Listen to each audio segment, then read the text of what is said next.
بسم الله الرحمن الرحيم. الحمد لله رب العالمين، والصلاة والسلام على من لا نبي بعد، سيدنا محمد وعلى آله وصحبه وسلم. ومع النور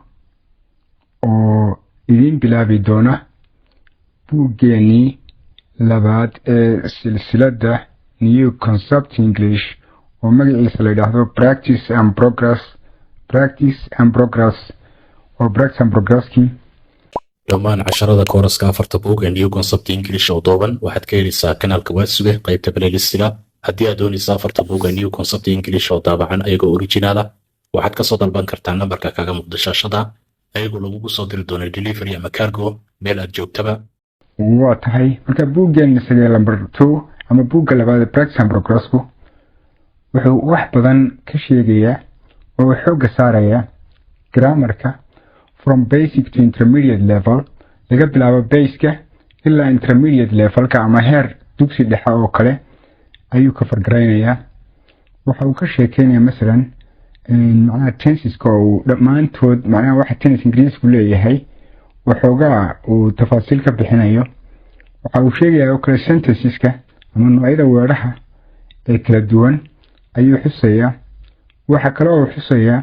macnaha passive voice-ka iyo direct speech-ka iyo indirect speech, waa active voice iyo passive voice, iyo direct and indirect speech oo ah markaa grammarka qaybo kamida. waxa kale oo ina baraya masalan special difficulties wax la yiraahdo oo ereyada inagu cusub ee buugga inoogu imanaya kamida oo tusaalayaal uu ka bixinayo. waxa iyadana jirta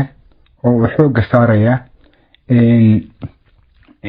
wuxuu isagoo ka kooban 4 unit oo midkiiba uu yahay 24 cashar, sidaana uu ku noqday 96 cashar. 4 unit mid kasta wax uu focus gareynaya ama uu diiradda saaraya, mid kastoo ka midi waxbuu diiradda saaraya. waa yahay haddana cutubka koowaad soo qaadano waxa uu saarayaa diiradda simple sentences waxa loo yaqaano ama weedhaha fudud ama jumla mufiida waxa loo yaqaano ayuu xooga saarayaa. okay, iyo simple verbs-ka iyo verbka macnaha primary-ga ayuu xooga saarayaa. unitka labaad waxa uu xooga saarayaa compound sentences-ka ama laba sentence oo simple ah oo la isugu xidhay coordinating conjunction xiriiryaha coordinating-ka. unitka saddexaad waxa uu xooga saarayaa isna complex sentences-ka jumladaha kakan ama fara badan oo ay isku xidhayaan iyagana subordinate conjunctions ama subordinating conjunctions xiriiryaasha subordinate-ka ah. macnaha jumlad subordinate oo ku tiirsana ah ayaa wuxuu ku xidhayaa jumladda main clause-ka ah. okay, unitka afraad waxa uu xooga saarayaa macnaha oo kale wuxuu aad xooga u saarayaa isla unitkii saddexaad macnaha sentenceska aynu ku soo dhiganay ama complex sentenceskii. way haddii inta grammarkii masalan ka nidhaahno waxyaabaha uu diiradda saaraya buuggani waxa iyaduna jirta sida loo qoro brisayga, macnaha sida sheeko dhan oo macnaha 2 page loo soo gaabiyo intaasoo erey looga dhigo ama 50 erey ama 60 erey macnihii oo dhamina ku dhan yahay oo la yidhaahdo brisay macnaheedu waxa weeyaan summing up, inaad soo koobto what have been said, wixii la yidhi oo dhan oo aad ku soo koobto ereyo kooban adigoon macnihii iyo wixii meeshu ay xambaarsanayd waxba ka tegayn. brisayga iyo masalan oo kale vocabulary-ga iyo points-ka, macnaha sida points inta sheekadii lagala soo dhex baxo nuqdadaha muhiimka ah dabeedna looga sameeyo brisayga. marka intaynaan unitiska u gelin waxaan jeclaan lahaa dhammaan buugga waxa ku qoran ilaa iyo xaashida koowaad aynu macnaha dhammaan duubno si aynu uga caawino dadka baranaya inay fahmaan waxa meesha ku qoran. marka halka ay ku qoran tahay baynu ka bilaabaynaa haddii la yidhaahdo to the teacher. waa inta aynaan u gelin unitka koowaad iyo cashirka koowaad aynaan u gelin. marka to the teacher waxa weyn macallinkii bay ku socotaa oo sheekadii macallinka loo soo dhigay ama yacni tilmaamihii macallinka ku socday ee buugga ugu talagalay macallinku siduu wax u maamulayo ama buugga ula macaamilayo. language learning وبرشاد اللغة at the pre-intermediate level marka laga hadlayo levelka ama darajada ama classeska ka hooseeya ama ka horeeya intermediate classeska ka horeeya intermediate ee beginnerkana dhaafay marka waxaan ka bilaabanaa general principles waa qawaaniin guud general principles ama mabaadi'da guud ama qawaaniin caam ah wuxuu traditional methods mana dariiqooyinkii dhaqamiga ahaa of learning ee aad ku baranaysay a foreign language luqad yani ajnabiya die hard mana aad bay meesha uga baxday oo way socotay die hard mana meesha way ka baxday as long ago beri hore as 1921 oo 1921 Dr. Harold Palmer nin oran jiray Ingiriisa oo grammarianka mana dadka grammarka ku takhasustay ahaa ayaa point out wuxuu farta ku fiiqay the important difference farqiga muhiimka ee bidin u dhaxeeya understanding fahanka laga qaadanayo how a language works sida luqaddu u shaqeyso and learning iyo barashada la baranayo how to use it sida loo isticmaalayo since that time laga soo bilaabo waaga a great many effective techniques farsamooyin badan ama taqniyaad fara badan oo wax ku ool ah oo effective oo saameyn yeeshay have been developed ayaa u tadawuray to enable inay awood u siiyaan students ardayda to learn a foreign language inay luqadda bartaan in the light of the intensive modern research in the light of iyadoo laga duulayo ama bidow inagoo ka duulana iftiinka uu bixinayo of intensive modern research cilmi baarista iyo baxsiga casriga ah ee macnaha aadka u ballaaran ee kasaafada leh ee la bilaabay intensive waa maksuuf ama kasaafo leh wuxuu yidhi in the light of inagoo ka duulayna of intensive modern researchka aadka u badan ee casriga ah no one ma jiro qof would seriously question macnaha isu weydiin kara si baan isu weydiin kara the basic principles mabaadi'da guud that have evolved ee kasoo hana qaaday ama kasoo tadawurtay since Palmer's day ilaa xilligii ninka Palmer oran jiray uu noolaa doon kasto there is a trend considerable disagreement khilaaf fara badan oo aad u weyn aboodo ku saabsan how these principles sida mabaadi'daas ama qawaaniintaasi can best be implemented sida ugu fiican loo dhameystiro ama loo fulin karo implemented waa la fulin karo carry out oo kale ka dhigan tahay despite kasako the great progress tadawurka weyn ee that has been made la sameeyey teachers macallimiinta in many parts of the world qaybo badan oo adduunka ka midi will cling to waxay ku dhagan yihiin oo ay sidaas u haystaan dacalka old fashioned methods duruqii gaboobay and to some extent ila xad ma ama ila xad and to some extent ila xadna perpetuate waxay dedejiyaan oo kale the systems hababka by which they themselves iyaga laftoodu leenta ay ku barteen a foreign language luqadda ajnabiga idmay waxa laga yaabaa therefore sida laajdigeed not be out of place and meesha ka bixin to restate inaynu dib u xusno some basic principles mabaadi'da guud ee asaasiga ah and to discuss inaynu ka hadalno briefly si kooban how they can best be put into effect sida saameyn loogu yeeli karo how sida they can best be ay sida ugu fiican u noqon karaan put into effect inay saameyn ku yeeshaan in the classroom fasalka learning haddaba barashada la baranayo language luqad is not maaha a matter arrin maaha of acquiring aad ku hananayso ama ku gaarsanayso ama ku qabsanayso ama ku helayso a set xubin of rules qawaaniina and building up oo aad ku dhisayso a large vocabulary ereyo badan oo laga waarsado luqadda barashada sidaa maaha macnaha completely it is absolutely different gebi ahaan way ka duwan tahay macnaha inaad ereyo badan u gaarsato oo taa intaasoo erey baan aqaanaa but I can't use laakiin ma isticmaali karo what does it matter maxay kugu taalla marka haddaan isticmaali karayn boqolo kun erey aad taqaano okay waayahay wuxuu the teacher's efforts dadaalka macallinku should not be directed waa inaan lagu hagin ama aan lagu jahayn ad informing inuu ku warbixiyo his students ardayda uga warbixiyo about the language luqadda but laakiin waxaa looga jeedaa ad enabling them inaad awood u siiso to use it inay vocabulary-ga isticmaalaan students mastery qalinjabinta ardayga uu ka qalinjabinayo ama barashada uu baranayo mastery waxa weeyaan wixii inaad master ku noqoto heer sare ku noqoto students mastery macnaha barashada ardayga uu baranayo of a language luqadu is ultimately kama dameysta measured waxa lagu cabiraa by how well he can use it qofkaasi sida ugu fiican uu isticmaali karo not by yani ma lagu cabiri maayo how much he knows about it inta uu ka yaqaano in this respect markaynu jaanibkan iska taagno ama dhinacan ka eegno learning language luqada barashadeedu has much in common waxay wax badan wadaagaan with learning sida loo baranayo a musical instrument aalad music oo lagu barayo oo kale the drills macnaha laylisyada and exercises iyo tamriinaadka ama laylisyada ee student ardaygu daas uu sameeyaa have one end insight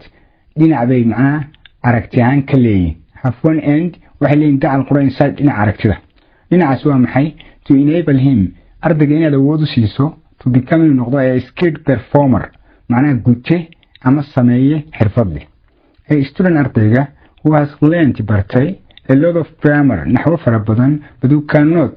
use an isticmaali karin language luqadu is in the position wuxuu ku jiraa maqaamka ama heerka ama maxalka ama meesha ayuu taagan yahay of a pianist nin pianada tuma ama aalada musica tuma who has learned oo bartay a lot about in badan oo ku saabsan harmony wax isku mid ah a lot about wax badan oo ku saabsan harmony macnaha waxyaabo badan oo isku mid ah harmony waa agreement oo kale wax isku mid ah but cannot play the piano laakiin aan pianada garaaci karin okay the essence command qaabka ardayga of a language luqadu will therefore be judged waxa lagu xukumayaa not by how much he knows maaha inta ugu badan uu yaqaano but how well he can perform laakiin waa siduu uga gudan karo ama uga samayn karo arrin in public place meel public oo kale in order to become hadba si aad u noqoto a skilled performer gute ama sameeye xirfad leh the student ardaygu must become waa inuu noqdaa proficient mid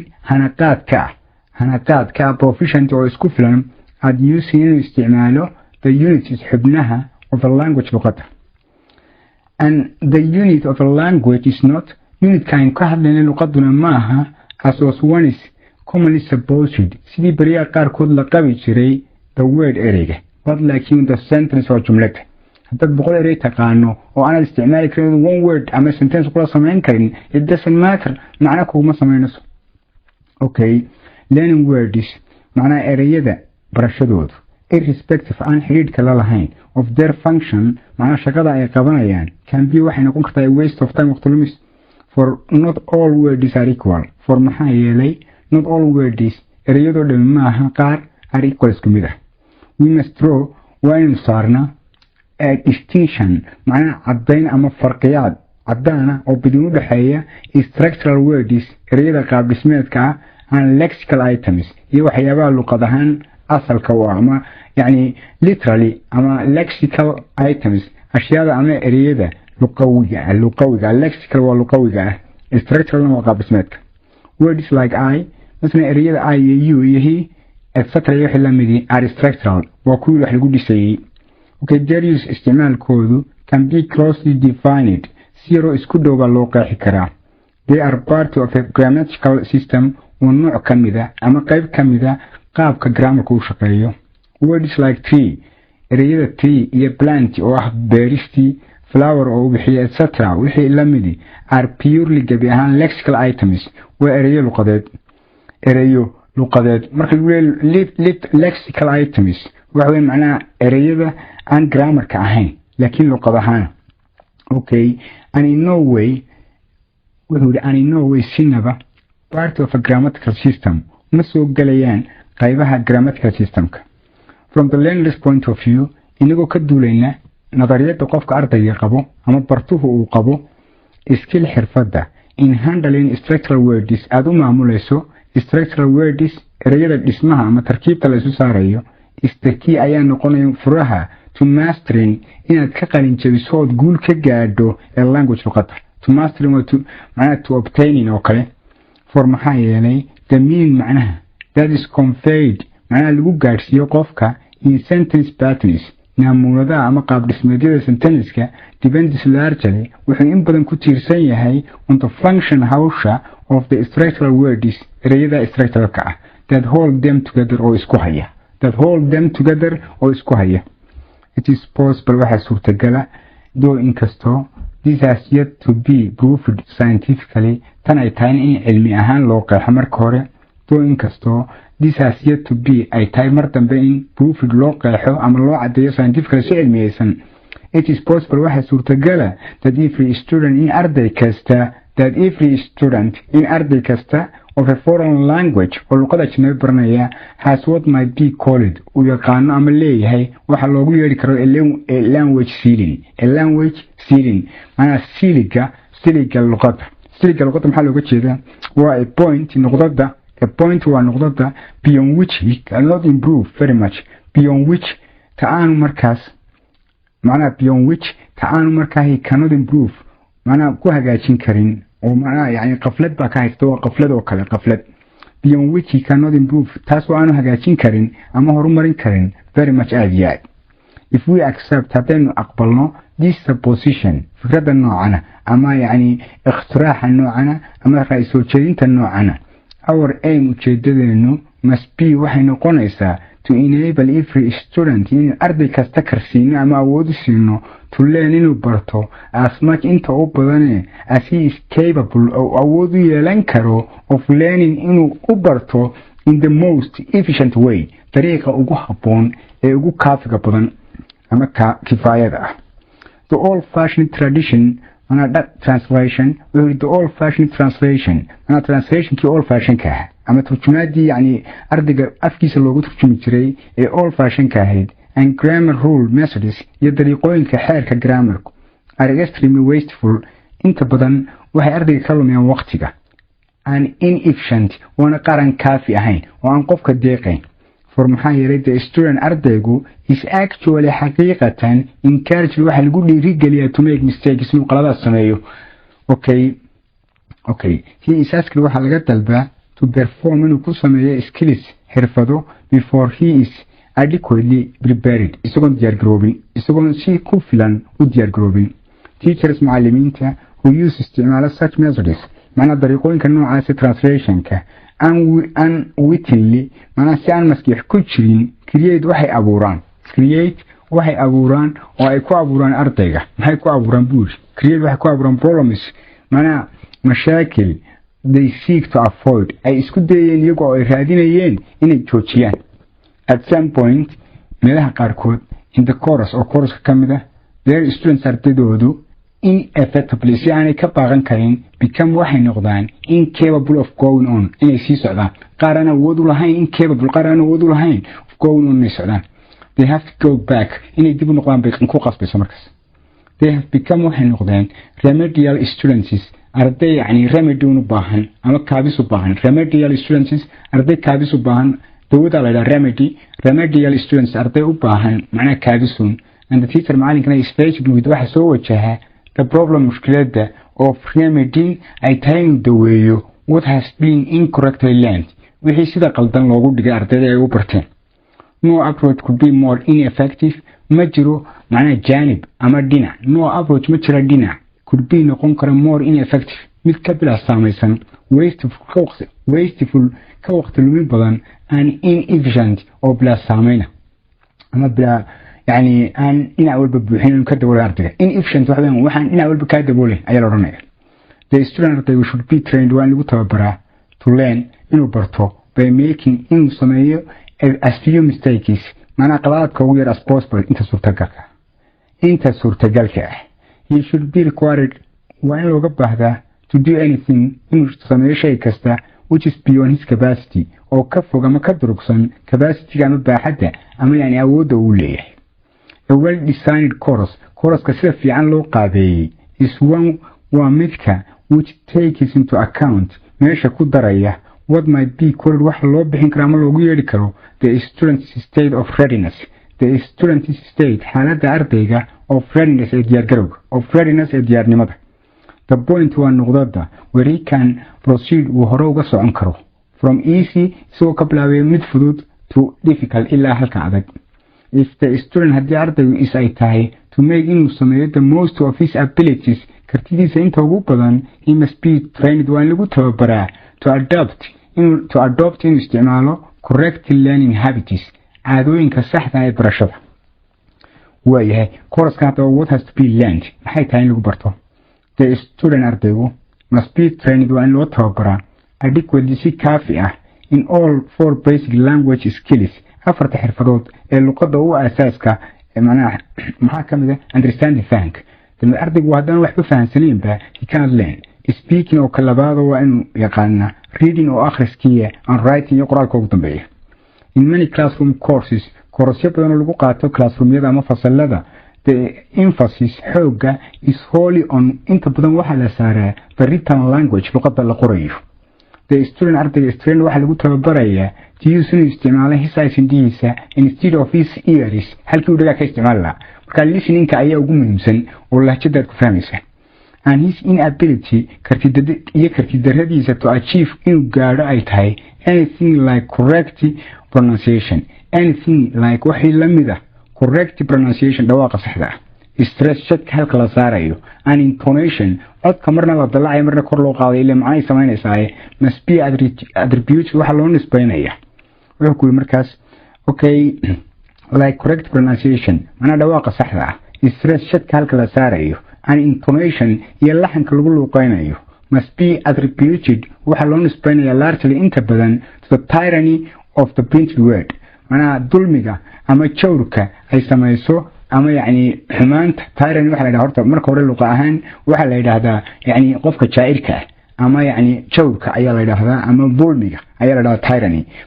so tyranny macna liidashada ay leedahay of the printed word eriga meesha ku qoran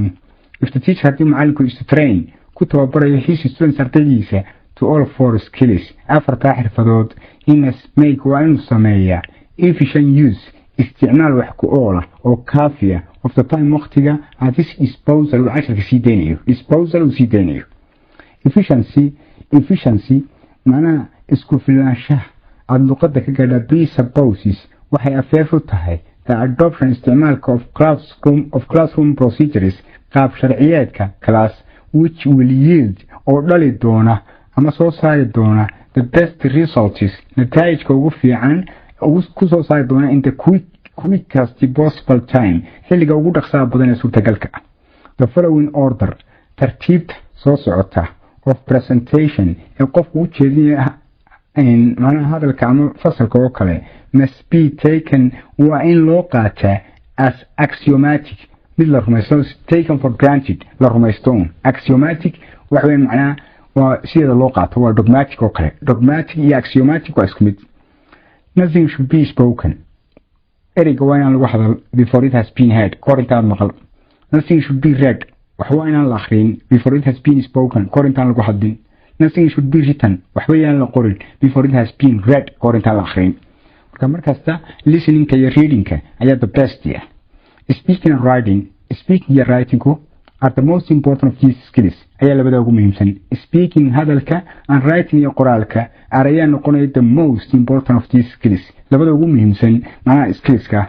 since maadaama to some extent macnaha ilaa xaddin ma they presuppose ay yani afeef u yihiin ama hordhac u yihiin the other two labada kale learning to speak barashada hadalka oo kale the traditional conversation lesson casharkii traditionalka ama dhaqamiga ahaa ee la isticmaali jiray ee muxadasada is of no value qiimamada aad waxba yiraahday if the student haddii ardaygu is not ready for it aanu diyaar ba u ahay okay it's impossible suurtagal ma aha for any student arday kasta at the post elementary level oo macnaha dhaafay elementaryga ama yani wixii elementary ka dambeeya post waa after oo kale to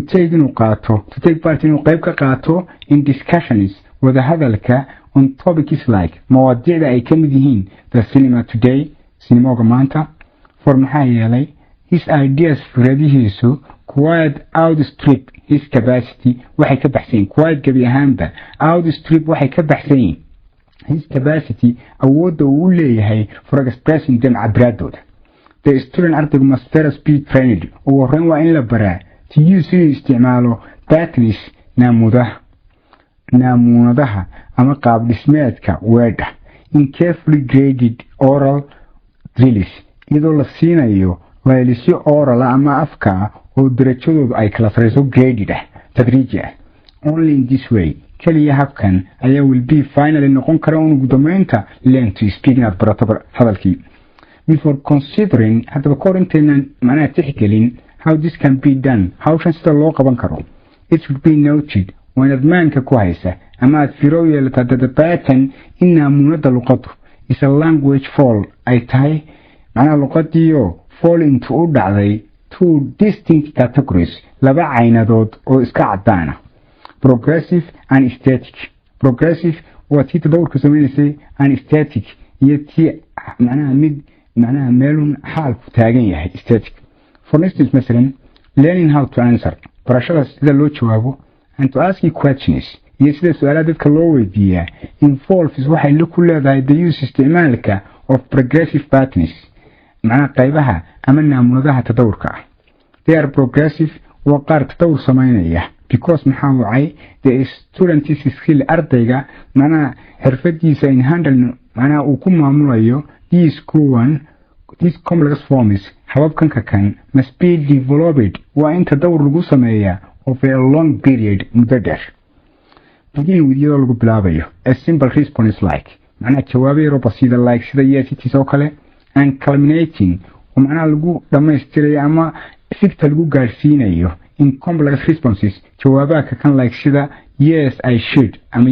yes I ama no I shouldn't okay shouldn't I oo kale a static pattern markaynu ka hadlayno on the other hand dhanka kale like waxay la mid tahay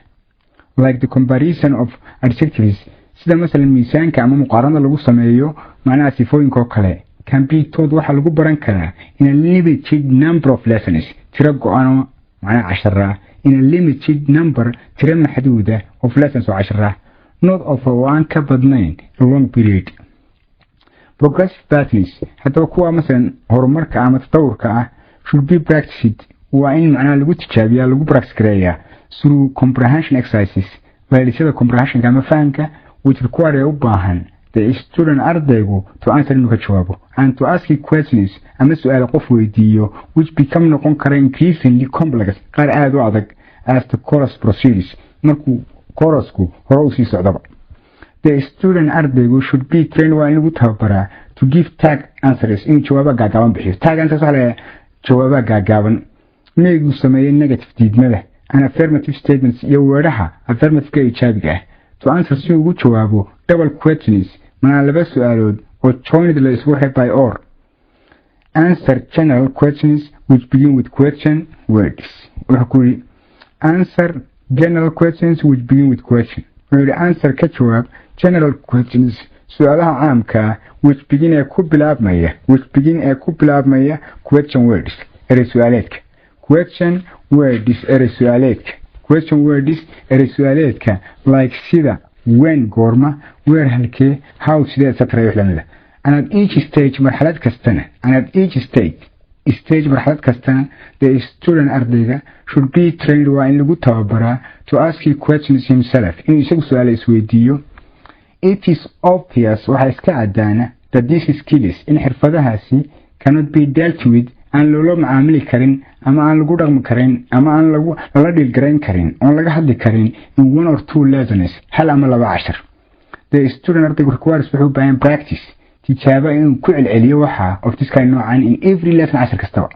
at the same time isla markaa static patterns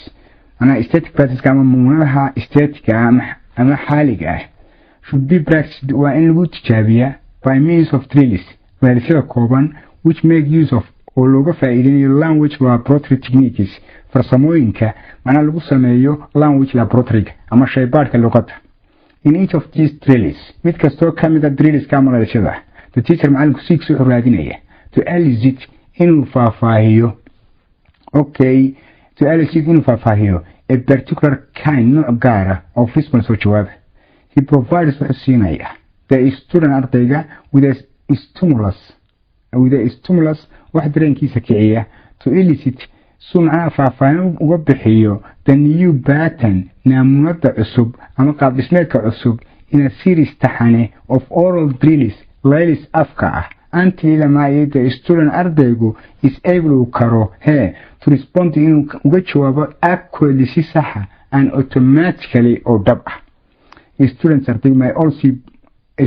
ardayda may also be trained waxa lagu tababari karaa to speak inay u hadlaan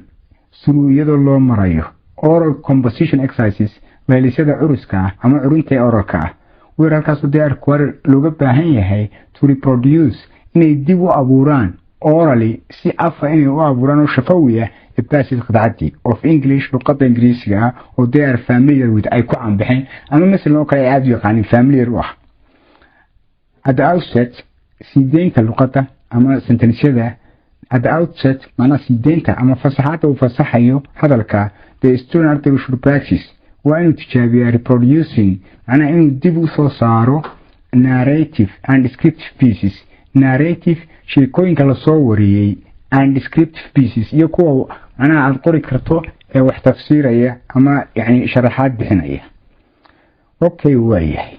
At a much later stage marxalada aad u dambaysa you will practice macnaha wuxuu tijaabin doonaa ama uu macnaha ficiliyan u samayn doonaa reproducing macnaha inuu dib u soo saaro oo macnaha ka ilma dhalo the substance walaxda ama shayga of an argument dooda ama jadalka. When he can do this well markuu dooda samayn karo he will be wuxuu noqon doonaa in a position meel to converse uu ku sheekaysan karo on set topics mawaadiic kala duwan which deal with oo la xiriira abstract ideas afkaar yani aan la taaban karin oo macnaha sida loo taaban karin. By this time markan he will be able wuxuu kari doonaa to express himself inuu cabiro isaga naftiisu with confidence kalsooni leh isagoo with confidence kalsooni leh and will make relatively few mistakes qaladaadkiisuna aad u yaraanaya. The techniques taqniyaadka ama farsamooyinka lagu isticmaalo in speech training macnaha tababarka hadalka at the pre-intermediate level ee heerka ka horeeya yani dugsiga dhexe may be summarized waxa lagu soo koobi karaa as follows sida soo socota: drilling in progressive patterns, drilling in static patterns, practice in oral composition. macnaha saddexdaas ka kooban kara. Drilling iyadoo laylis lagu siiyo in progressive patterns qaybaha yani tadawuray ama Ingiriisiga macnaha xoogaa socday oo kale. Drilling in static patterns ama static patterns-ka kuwa xaaliga ah ee meesha uu taagay markaas meesha hoose. Practice in oral composition iyo macnaha inuu curus ka jeediyo ama curus dhan ka akhriyo afka. Learning to write bal qoraalkana aynu eegno markaas. Learning to write qoraalkana aynu eegno wuxuu ku yiri markaas learning to write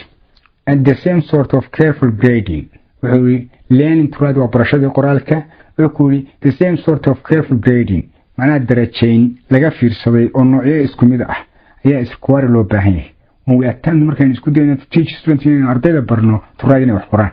we must again mar labaad begin waa inaynu ku bilownaa with the simplest form of statement weeraha ugu fudud. Students ardaydu are all too often plunged into waxa la muquriyaa oo la dhexgeliyaa composition work yani hawl curisa long before they are ready iyagoo u diyaar garoobin for it yada. At some point in a chorus meela kamida choruska the teacher macalinku may decide wuxuu go'aan ku gaari karaa that it's time his students inay tahay xilligii ardaydiisu attempted ay isku dayi lahaayeen to write a composition in curus qoran. This is a random hit or miss method. tan waxa la waa random waxa weeyaan bila target way waa bila yoolba. This is a random ama waxa la waa hit or miss method yani dariiqa qabso ama ha qabsan ama garaac targetka ku dhufo ama seeg which creates or abuurta enormous remedial problems macnaha mashaakil asaasiya oo aad u waaweyn. enormous oo weyn, remedial waa wixii wax daweynayo kale and produces soo saarta disastrous results nataa'ij aan laga faa'iidin oo kaarisi macnaha kawaaris ah. disastrous oo kaarisi ah. If a student's sole experience of written English the student's sole experience khibrada kaliya ardayga of written English ee luqadda qoran has been ay ahayd to fill inuu buuxiyo in blank spaces meelo bannaan in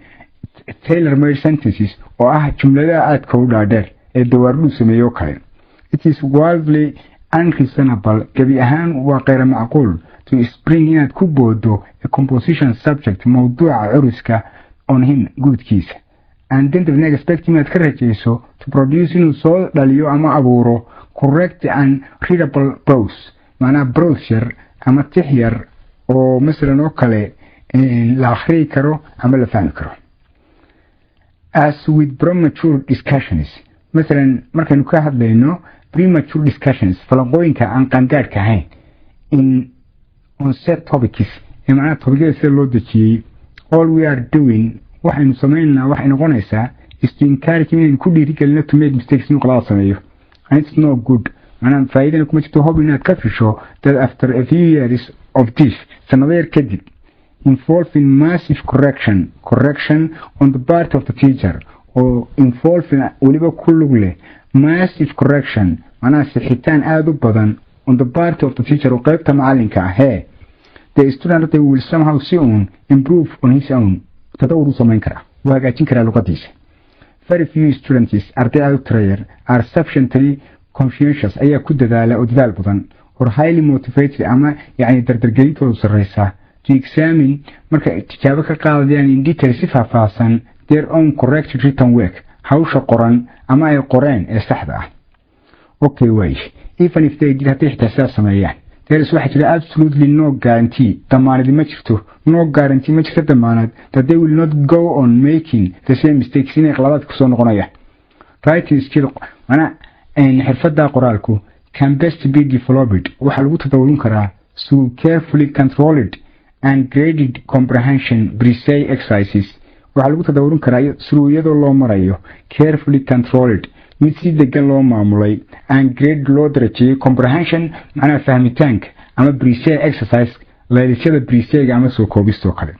pre-say writing is not maaha a style academic exercise macnaha yani masalan oo kale laylis jaamiciya oo madhalaysa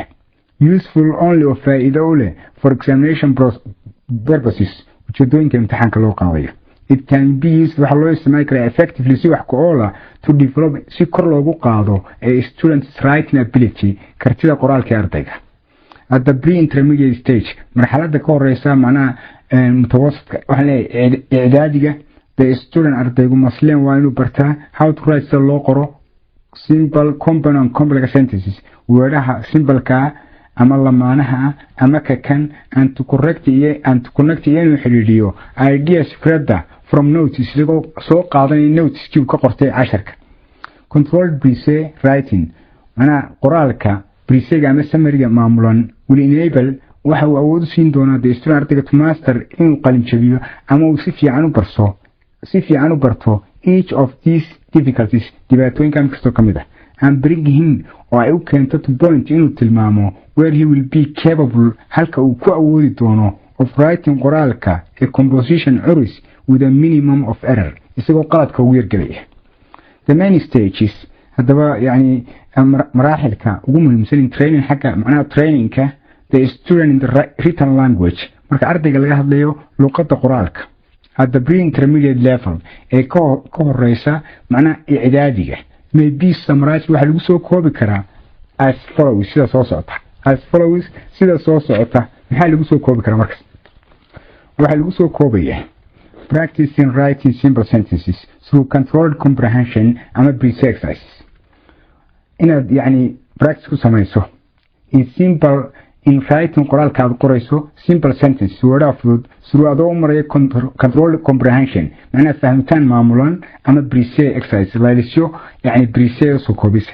practice waa adoo practice gareeya in writing compound sentences weedhaha lamaanaha ah inaad qorto through adoo maraya controlled comprehension ama pre-say sentences practice in writing complex sentences weedhaha kana u mara through controlled comprehension macnaha fahmitaan maamulan ama pre-say exercise laylisyada noocaasa practice macnaha tijaabo aad ku samayso in connection ideas inaad fikradaha xidhiidhiso from adoo ka dulay notice macnaha niqaadkii ama nuqdadihii that have been provided lagu siiyey the teaching of grammar dhigidda grammarka the teaching waa dhigidda of grammarka wuxuu ku markaas in traditional textbooks macnaha kutubtii masalan dhaqamiga ahayd ee lasoo caadaystay all information about sentence patterns dhammaan warbixinta ku saabsan baatinada macnaha sentenceska ama qaab dhismeedka is presented waxaa loo jeediyaa in the form habka ama qaabka of rules qawaaniin ama xeer which the student applies uu ardaygu ku isticmaalo in a series taxane of disconnected sentences weedho aan xidhiidh lahayn by filling isagoo buuxinaya in blank space meelo bannaan or ama by giving bixinaya the correct form habka ugu saxsan of words ereyada ah in practice ee ku jira qowska. It has become absolutely abundantly clear it has become waxay noqotay abundantly si kaafi ah ama si aad u badan bay clear u noqotay waadax that this approach in yani janibkan to language learning ee luqad barashadu is highly ineffective aanu ahayn mid saameyn leh. Okay, it encourages waxa ku dhiirigelinaysaa the teacher macallinku to talk about inuu ka hadlo the language luqadda. Okay, the greatest weakness ducfiga ugu weyn sorry instead of training his students to use it halku ardaydiisa kaga tababari lahaa inay isticmaalaan the emphasis haddaba tawkiidka ama adkeynta is on waxa la saaraya written exercises macnaha layliska qoran. The greatest weakness ducfiga ugu badan in this approach ee janibkan istaad waxa weeye the student ardaygu cannot transfer macnaha ma bedeli karo what he has learned wuxuu bartay from isagoo ka dulaya abstract exercises laylisyadii macnaha aan la taabanayn of this kind ee noocana to u gudbaya other language skills xirfadaha kale luqadeed like sida understanding fahanka speaking hadalka and creative writing iyo qoraalka la abuuray oo kale ama isagu abuuray. A new pattern haddaba naamunad cusub should not be presented waa inaan loo soo jeedin as the exemplification sidii tusaale bixinta of some abstract grammar rule macnaha la bixinayo grammar rule qarsoon but laakiin as a way of saying something waxaa la barayaa as a way dariiqa of saying something shayga la odhanayo. No further explanation ma jiro sharaxaad dheeraada or ama elucidation macnaha tafaasiil is necessary oo daruuri ah. The student ardayga strain waxaa lagu tababaraa to use inuu isticmaalo correct forms macnaha qaababka saxda automatically si dhaba rather than halkii uu macnaha ka adeegsana by applying grammar logic halkii uu macnaha caqlaaniyadda ama grammar logic ama macquuliyada naxwa ka isticmaal lahaa. Where explanation is necessary halka macnaha tafsiirku daruuri yahay it can waxay noqon kartaa for instance masalan the student it can be done waxa lagu samayn karaa by relating iyadoo la xiriiriyo new pattern cusub lagu xiriiriyo to one that has already been learned mid mar hore la soo bartay. If haddii for instance masalan the student ardaygu has learned to bartay the use of must isticmaalka must he can be taught waxa la bari karaa the use isticmaalka of have to oo kale by being made iyadoo laga dhigayo to see inuu fahmo a meaningful relationship cilaaqaad yani macna samaynayo bidin u dhexeeya tu labada. Students ardayda working ka shaqeynaya at the pre-intermediate levelka pre-intermediate may be given waxa lagu samayn karaa ama lagu siin karaa exercise laylisyo in recall xusuus ahaan. That's time aniga relating in la xiriiriyo language difficulties sucubaadka lagala kulmay luqadda to a particular context iyadoo la raacayo macnaha context gaar ah ama dariiqo gaar ah oo dayno ay yaqaaniin wal si fiican. In this way habkan they will be trained waxaa lagu tababari karaa to use inay isticmaalaan corrective forms macnaha formamka saxda instinctively macnaha iyagoo jecel oo caadifadaysan. The teacher macalinku is markaas incidentally si lama filaan saved waxa uu ka badbaaday the terrible mushkiladii of correcting exercise in layliska sax since maadaama for the most part qaybta ugu badan the passages do this for him the passage qadcada meesha lagu qorayaa do this ay tan u sameynayaan for him isaga. Traditional filling in the blank exercises wuxuu yidhi macnaha caadadii dhaqanka ahayd ee meelaha bannaan buuxi la odhan jiray still have a place meel bay ku leedahay in modern course-sida casriga ah but laakiin with one important difference farqi baa u dhaxaynaya macnaha aada u muhiima. They should not be used when loo isticmaalin as a means hub of teaching new patterns ardayga lagu barayo patterns cusub but laakiin as a means dariiqo of consolidating lagu xaqiijinayo what has been learned wixii la bartay. They are an end not a means to an end. They are an end waa dhammaadkii markaas not maaha a means dariiqo ama wasiilo to an end ku socota macnaha dhammaad. In this respect, janibkan, they are extremely useful. Faa'iido badan bay u yeelanayaan in tests tijaabooyinka and can be employed. Macnaha waxaa lagu shaqo gelin karaa for diagnostic purposes, ujeedooyin la qeexay oo la cadeeyey, or ama to enable inay awood u siiyaan the teacher macalinku has to assess inuu qiimeeyo terminal behavior, dhaqanka bardhamaadka ama terminalka ah. waayahay the multi-purpose text waa qoraalka macnaha ujeedo badanta ah.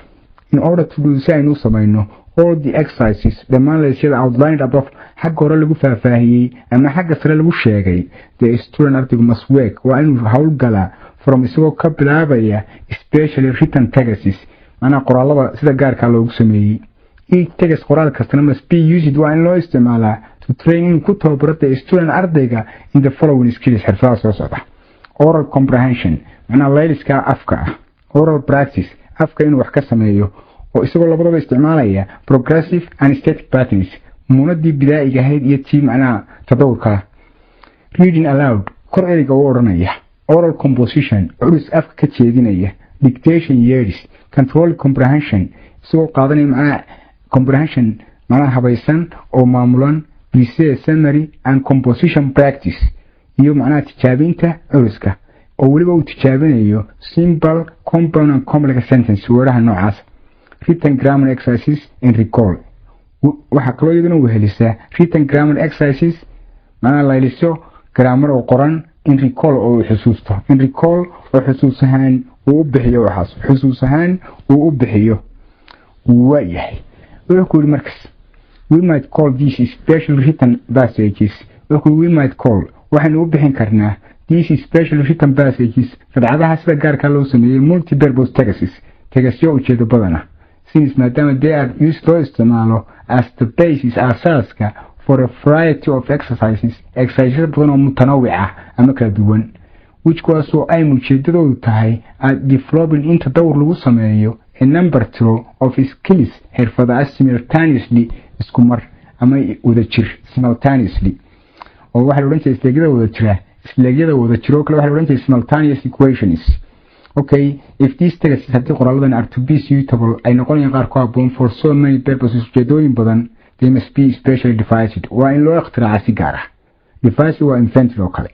The new patterns qaab dhismeedyada ama habka sentenceska that are to be taught ee la baranaya must be contextualized, waa in context la raaciya oo contextka loo eegaa sidii hadalkaa ugu jirta waxaas contextualized. Daasta macnaheedu waxa weeye they must be built, waa in loo dhisaa ama lagu habeeyaa into each text qoraal kasta. These reiterated patterns naamunadaha soo noqnoqday should be unobtrusive, waa inaanay noqon unobtrusive waa inaanay noqon. marka macnaha waxa looga jeedaa their use, macnaha isticmaalkoodu should strike, waa inuu soo jeediyaa, uu garaacaa, uu taabtaa the listener dhegaystaha uu ka dhigaa as being inuu noqon karo inevitable, mid aan laga baaqsan karin, rather than halkay ka ahayd artificially superimposed, mid dusha lagaga keenay oo si artificial dusha looga keenay. There is also sidoo kale waxaa jira another very important requirement, baahi kale oo aad muhiim ah. Okay, the text must be interesting, waa inuu noqdo mid xiiso leh or amusing ama mid qosol badan, so that they will entertain, wuxuu maaweelin doonaa the student ardayga. Hold his attention, dareenkii soo jeedinaya, and minimize wuxuu yaraynayaa the inevitable drudgery involved in daily work. The inevitable drudgery, dhoobaqaadka aan laga baaqan karin. Drudgery waxa weeyaan macnaha dhoobaqaad oo kale, macnaha lafagurka involved ku lug leh in daily work. If the texts are accompanied by illustrations, if texts haddii macnaha qoraalada are accompanied ay weheliyaan by illustrations sawir, they will be even xitaa waxay noqonayaan more appealing, qaar kasii baahi badan kuwaas oo kasii begging badan ama kasii xiisa badan baan leeyahay, more appealing. At the beginning level, masalan levelka ama darajada bilowga, illustrations tusmooyinku are more functional, way ka shaqo badan yihiin than decorative, dee erey qurxinu. At this level macnaha habkan the reverse is true, noqoshada ama dib u celinta ayaa is true daba. The pre-intermediate stage, marxaladda ka horeysa ee icdaadiga,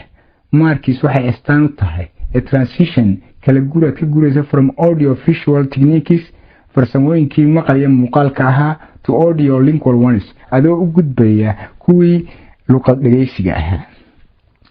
bal hadda u fiirsa speed and intensity. Speed waa xawaaraha aad ku socoto, and intensity iyo quwada ama tarkiiska aad saaraysa casharada.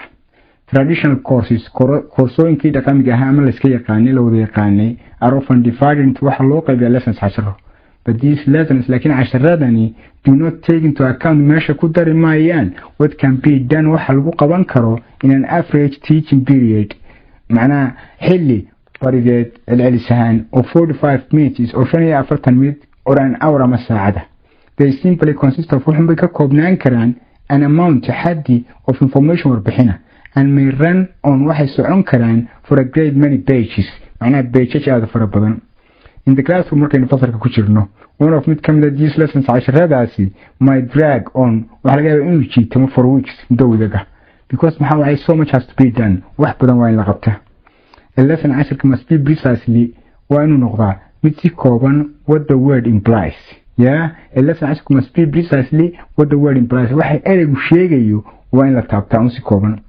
waxay noqonaysaa an amount haddi of material share that can reasonably or si caqli gala be covered lagu dhamayn karo in a teaching period xiisada dhigiseed. Possibly sida suurtagalna with additional material wax dheeraada lagu darayo which can be done oo loo samayn kara as homework camal manzil oo kale ama shaqo guri. In other words, haddaan erayo kale ku sheego, a lesson casharku must be considered waa in loo tixgeliyaa as a unit xubin of instruction macluumaad ama amar ama yani dariiqo aan noomar wax kale inaan loo arag. Now it's extremely difficult. waqtigan aad bay u adag tahay for the chorus in choruska isaga for the chorus designer ninka design gareynaya choruska to decide inuu go'aan ka gaaro what can be done waxa lagu suubin karo ama lagu samayn karo in an average period xiisad kaliya. Obviously sida muran madoonta ah a class fasalka of bright students ardayda xariifiintii will cover waxa ay dhammaystiri karaan more ground than a class of less able ones. More ground wax macnaha juhdi badan more ground juhdi badan oo dan ka badan a class macnaha fasal dan of less able ones oo kuwa aan kartida lahayn. This problem mushkilada noocan can be overcome waa laga adkaan karaa if the lesson contains haddii casharka ay ku jiraan material ashyaa which can be omitted laga tegi karo at the discretion of the teacher. macnaha feejignaanta ama taxadirka macallimiinta. Providing that iyadoo loo nisbaynayo providing that marka loo nisbayo these omissions ka tegitaankaasi do not hamper inaanu caqabad ku noqonayn the students progress tadawurka ardayga. Levels waa darajooyinka buugga new concept uu leeyahay for purely practical purposes ujeedooyin la taaban karo oo saafi ah. markaynu ka duulno students ardayda attending ka soo xaadiraya language iskuulada luqadaha have to be classified waa in lagu ablaableeya ama loo qaybiyaa in terms iyadoo loo eegayo of knowledge aqoonta and achievement iyo guusha uu gaadho qofkaasi. It might be worth noting waxa yani xusid mudan ama xusid mudnaan karta that a full scale course in course isku dhammaystirani will resolve uu go'aamin karo itself nafteeda inuu isu go'aamin karo into 3 parts saddex qaybood each of which oo xubin kasta ama qayb kasta ka mid will consist of ay ka koobnaan karto 2 stages laba marxaladood. Stage wuxuu noqonayaa pre-elementary level macnaha elementary level waxa ka horeeya waa ABC iyo xidhan. talabaadna waxa noqonaysa elementary level darajada ibtidaa'iga. Stage 2 wuxuu noqonayaa pre-intermediate level levelka intermediate wixii ka horeeya tagfeegtana waa intermediate level. Stage saddexaadna wuxuu noqonayaa pre-advanced level levelka ka horeeya advancedka. ka ugu dambeeyana wuxuu noqonayaa advanced level mutaqaddimiinta ama levelka yani dadka dee fogaaday ee master gareynaya ingiriisigii. waayahay about this course waa course-kan macnaha waxa looga jeedo about this course-kan waxa looga jeedo. waayahay bal markaas xalqadeena koowaad